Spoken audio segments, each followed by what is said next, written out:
నమస్కారం అన్న. నమస్కారం. మున్సిపల్ ఎలక్షన్ జరుగుతున్నాయి కదా, సో ఏంటి పరిస్థితి ఎలా ఉండబోతుంది అనుకుంటున్నారు? పోలింగ్ బూతుల దగ్గర చాలా వివాదాస్పదంగా గొడవలు కూడా జరుగుతున్నాయి. చూడండి, మొదటి నుంచి కేటీఆర్కి కాంగ్రెస్ పార్టీ అంటే ఒక భయం.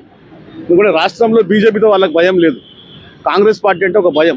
ఇప్పుడు చూడండి, రీసెంట్గా వాళ్ళు అది పోలింగ్ బూత్ల దగ్గర డబ్బులు ఇచ్చుకుంటూ పోలీసు వాళ్ళకు దొరికిపోయారు. దాని అర్థం ఏంటంటే వాళ్ళకు కాంగ్రెస్ పార్టీ పథకాలన్నా, కాంగ్రెస్ పార్టీ మా నాయకుడు రేవంత్ రెడ్డి అన్నా వాళ్ళకి భయం. ఆ భయంతో వాళ్ళు ఉన్నారు తప్ప వాళ్ళ మీద ప్రజలకు ఎప్పుడో విశ్వాసం పోయింది. ఈరోజు మా రాష్ట్ర ముఖ్యమంత్రి రేవంత్ రెడ్డి గారు 56,000 కోట్ల రుణమాఫీ కావచ్చు, మరి 6 గ్యారెంటీలు కావచ్చు, అవన్నీ 100% సక్సెస్ అయ్యాయి. కాబట్టి మేము డిస్టిక్లలో 90%, 100కు 100% మేము గెలిచే అవకాశం మాకుంది. అంటే ఇప్పుడు ఏ విధంగా అనుకుంటున్నారు? అంటే దేని గురించి? ఇప్పుడు బీఆర్ఎస్ మేమే పుంజుకుంటాము, మేమే మంచి లీడింగ్లో ఉన్నాము, కాంగ్రెస్ విఫలమైపోయింది 6 గ్యారెంటీల విషయంలో, వాళ్ళు అధికారాన్ని చూపించుకొని గెలిచే ప్రయత్నాలు చేస్తున్నారు అని చెప్పేసి మాట్లాడుతున్నారు. చూడండి, మొన్న గజ్వేల్లో, సిరిసిల్లలో ఏం జరిగింది? చెప్పులతో కొట్టారు జనాలు. గజ్వేల్లో హరీష్ రావుకి చెప్పులు చూపించారు జనాలు. ఎందుకు?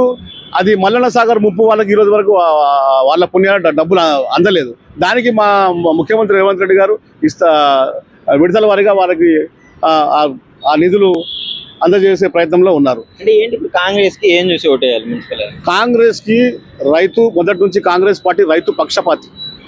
రైతులకు 56,000 కోట్ల రుణమాఫీ కావచ్చు, మరి సర్పంచ్లలో కావచ్చు, రైతులకి ముఖ్యంగా వాళ్ళకి అవకాశం ఇస్తున్నారు రేవంత్ రెడ్డి గారు. ఎందుకంటే కాంగ్రెస్ పార్టీ చరిత్ర తీసుకుంటే రైతుల పక్షపాతి కాంగ్రెస్ పార్టీ. రైతుల పక్షపాతి ఏ రోజు కూడా బీఆర్ఎస్ కాదు. బీఆర్ఎస్ అప్పట్లో 100 ఎకరాలు ఉన్న వాళ్ళకి రైతు బంధు ఇచ్చింది. కానీ మా కాంగ్రెస్ పార్టీ పేద మధ్యతరగతి వర్గాల వారికి దృష్టిలో పెట్టుకొని రైతు బంధు కానీ, మరి రుణమాఫీలు కానీ చేసింది. ఆయన అట్లా చేయలే కదా. ఆయన ఏం చేశారు? ధనికులకే ఎక్కువ అవకాశం ఇచ్చాడు. అంటే ఇది జమీందారీ వ్యవస్థ, రాచరిక వ్యవస్థను చూపించాడు కేసీఆర్. కానీ ఈరోజు రేవంత్ రెడ్డి గారు పేదల పక్షపాతి, రైతుల పక్షపాతి. కాబట్టి సర్పంచ్ ఎన్నికల్లో కావచ్చు, మరి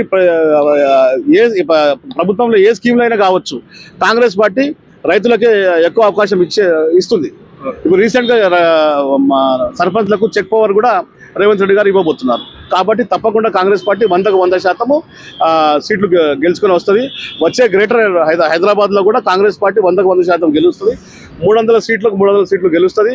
బీఆర్ఎస్ నామరూపాలు లేకుండా చేస్తాం మా రేవంత్ రెడ్డి గారి హయాంలో.